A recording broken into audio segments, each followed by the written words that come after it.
Hi friends, ఈ వీడియోలో మనం Nifty and bank Nifty analysis చేద్దాం. దానికంటే ముందు నిఫ్టీ అండ్ బ్యాంక్ నిఫ్టీలో కూడా హై వెయిటేజెస్ ఉన్నటువంటి బ్యాంక్ కంపెనీస్ అనేవి రిజల్ట్స్ పోస్ట్ చేశాయి. ఆ రిజల్ట్స్లో ఒక హెచ్డిఎఫ్సి బ్యాంక్ కొంచెం మోడరేట్గా రిజల్ట్ పోస్ట్ చేసింది, కానీ మిగిలిన కంపెనీస్ అన్ని కూడా గుడ్ రిజల్ట్స్ అనేవి పోస్ట్ చేశాయి. ఈ విధంగా పోస్ట్ చేయటం వలన మోస్ట్లీ బ్యాంక్ నిఫ్టీ రేపు గ్యాప్ అప్ అవ్వచ్చు. ఇంట్రాడే ఓరియంటేషన్లో చూసేటప్పుడు ఈ గ్యాప్ అప్ అయినప్పుడు మీరు మోస్ట్లీ ఎంట్రీస్ తీసుకోకుండా ఉండండి.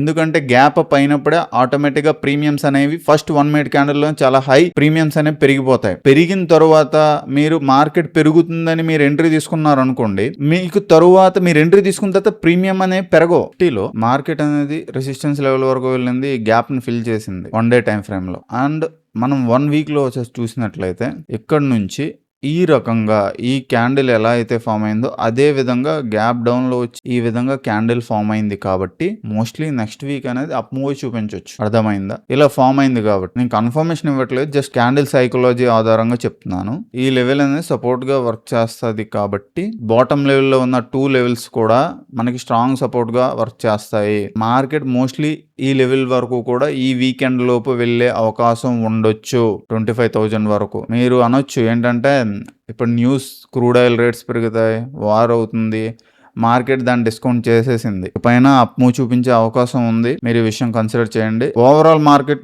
సినారియో చెప్తున్నా. ఇక్కడ నిఫ్టీ గురించి మాట్లాడుకుంటే మోస్ట్లీ ఈ లెవెల్ ని బ్రేక్ చేసిన తర్వాత ఈ లెవెల్ వరకు వెళ్ళొచ్చు. ఈ హయ్యర్ లెవెల్ ఈ లెవెల్ వరకు వెళ్ళిన తర్వాత ఈ లెవెల్ ని బ్రేక్ చేయొచ్చు. ఈ లెవెల్ ని బ్రేక్ చేసి ఈ హయ్యర్ లెవెల్ ని కూడా బ్రేక్ చేసి ఆ తర్వాత రీటెస్ట్ తీసుకుని మళ్ళీ వెళ్ళొచ్చు. ఎందుకంటే మోస్ట్లీ రేపు గ్యాప్ అప్ అవుతుంది కాబట్టి ఈ లెవెల్ ని కూడా బ్రేక్ చేస్తుంది మార్కెట్. ట్రేడింగ్ ఓరియంటేషన్ లో మనం ఏం చెప్పలేం. ఈ ప్యాటర్న్ వరకు వెళ్ళొచ్చు, లేకపోతే ఈ లెవెల్ కంటే పైన కూడా గ్యాప్ అప్ అయిపోవచ్చు. కానీ నిఫ్టీలో కొంచెం డిఫరెంట్ గా ఉంటది. మార్కెట్ రేపు ఖచ్చితంగా గ్యాప్ అప్ అవ్వచ్చు. బ్యాంక్ నిఫ్టీలో చూసినట్లయితే మోస్ట్లీ ఈ లెవెల్ పైన గ్యాప్ అప్ అవ్వచ్చు. 59,000 పైన గ్యాప్ అప్ అవ్వచ్చు. పర్ లెవెల్ అన్లాక్ అవుతుంది, 60,000 వరకు కూడా అన్లాక్ అవ్వచ్చు.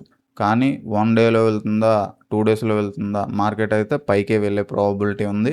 మనం లెవెల్స్ గురించి మాట్లాడుకుంటే ఈ మూవ్ చూపించిన తర్వాత ఈ లెవెల్స్కి వెళ్ళిన తర్వాత మళ్ళీ కన్సోలిడేషన్ అయినా అవ్వచ్చు, లేకపోతే కొంచెం రీటెస్ట్ అయినా జరగవచ్చు. మోస్ట్లీ మార్కెట్లో కొంచెం ట్రేడింగ్ విషయంలో అయితే రేపంతా బెటర్గా ఉండదు. ఎందుకంటే గ్యాప్ అప్ అయ్యేటప్పుడు మనం ట్రేడింగ్ ఇనిషియేటివ్ చేయలేము, ప్రైజ్ యాక్షన్ కూడా అర్థం కాదు. ప్రైజ్ యాక్షన్ ఏముంది, 2% గ్యాప్ అప్ లో ఓపెన్ అయింది అనుకో, ఈ లెవెల్ వరకు వెళ్ళిపోతుంది.